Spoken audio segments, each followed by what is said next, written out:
we'll be discussing nodes and branches. The circuit topology is very important, and we'll be discussing the current laws and voltage laws that will be used to try to analyze circuits. So let's start with the nodes and branches concept. So basically any circuit elements can be interconnected in multiple ways, and using these interconnections we arrive at different circuit topologies with different number of branches and nodes. But we first define what branches mean. So a branch represents any circuit element, such as a voltage source or resistor. So in this case, we have a branch that is here, a branch that is here, formed by the 5 ohm resistor, a branch for the 2 ohm resistor, a branch for the 3 ohm resistor, and a branch for the 2 amp current source. So we in total have 1, 2, 3, 4, and 5 branches. A node is the point of connection between two or more branches. So in this case, we have a node that is node A or node 1. We have node B or node 2, which is formed here, but all of these points actually form node B because they're interconnected using a wire. So basically they're a short circuit and they can be combined with one another. Then we arrive at a different node here as we cross these circuit elements in this node C, but they're again interconnected with one another.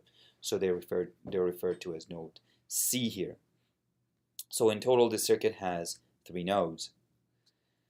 Now a loop is any closed path in a circuit. An independent loop is when a loop does not share at least one branch with no other independent loop. So if we go over this circuit, we have an independent loop that goes from A, B to C and back to A. We have another independent loop that goes from B to C and then back to B. And then we have a third independent loop, which is from B to C and then back to B. In total, when we look at a network topology, the number of branches is equal to the number of independent loops plus the number of nodes minus 1. So if you are trying to categorize branches and loops and nodes, you can try to have a check for your answer. But here we had 5 branches, we had 3 independent loops and 3 nodes. When we see that in this circuit, our equation easily holds. Next, we need to go over the concept of parallel or series circuit elements. So when 2 circuit elements share a single node, then they're referred to as circuit elements that are connected in series. So if we look at these 2 resistors, R1 and R2, they actually share a single node here, which we can refer to as node A, and that is the reason we consider them to be in series with one another. If you look here, we have these 2 circuit elements that share 2 nodes with one another, and we consider that to be the scenario where we have parallel circuit elements. So here in resistors R1 and R2, because they share 2 nodes with one another, they are actually parallel. We'll solve some problems in class, but we will now move on to Kirchhoff's laws. Ohm's law on its own is not sufficient to be able to analyze circuits as they become more complex. So we actually focus on Kirchhoff's laws that to complete the tools that we need to solve the circuit. So there are 2 different laws that are of interest. One is the current law, and then the other one is voltage law. And we refer to the first one at Kirchhoff's current law, which is based on the concept of conservation of charge. It basically states that the algebraic sum of the currents entering a node in a closed boundary, obviously, or a closed boundary, is always 0. So basically, if you go look at a node and if you look at the currents coming in, it's equivalent to the currents that are leaving the node. Mathematically, it can be expressed with the summation notation. Basically, what we're saying is that the sum of all the currents coming to the node and leaving the node will be equal to 0. We'll solve some problems using KCL, and then we'll move on to KVL, which is Kirchhoff's voltage law. Basically, it states that the algebraic sum of the voltages around the closed path or a loop, doesn't matter if it's independent or dependent, is always 0. And that means that as we go around the loop and we sum the voltages, we always arrive at 0. And that's based on the concept of conservation of energy. With that said, and as I said, we'll solve some more problems in class, we'll move on to the scenario of series resistors. It's important for us to know what happens when you connect resistors in series and parallel, because we would like to find the equivalent resistance, but we also would like to see if we could use that as a tool.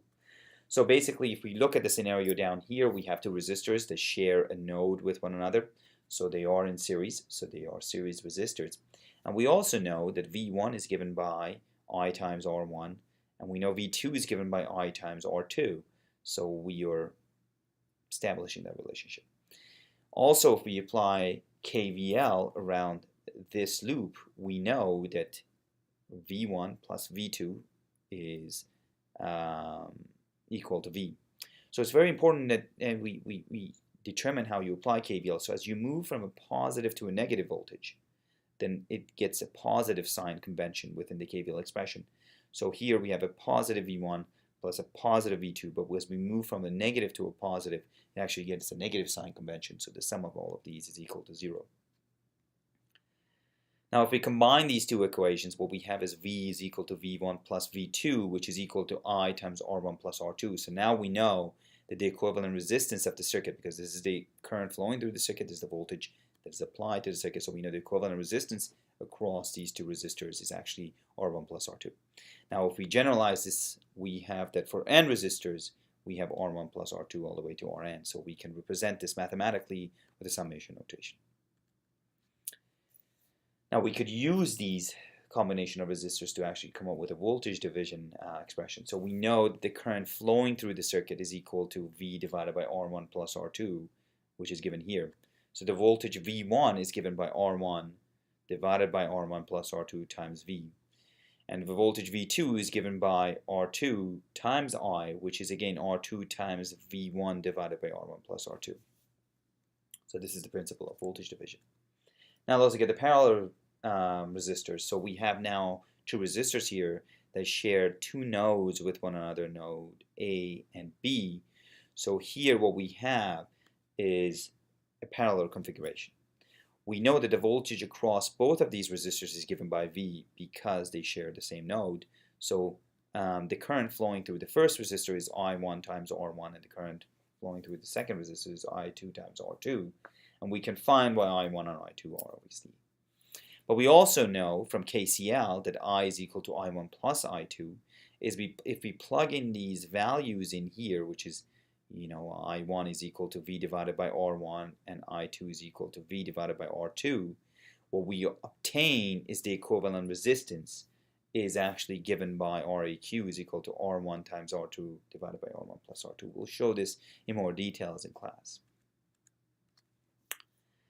We can use this concept to establish a current division. So basically now we know that the equivalent resistance is given by R1 times R2 divided by R1 plus R2.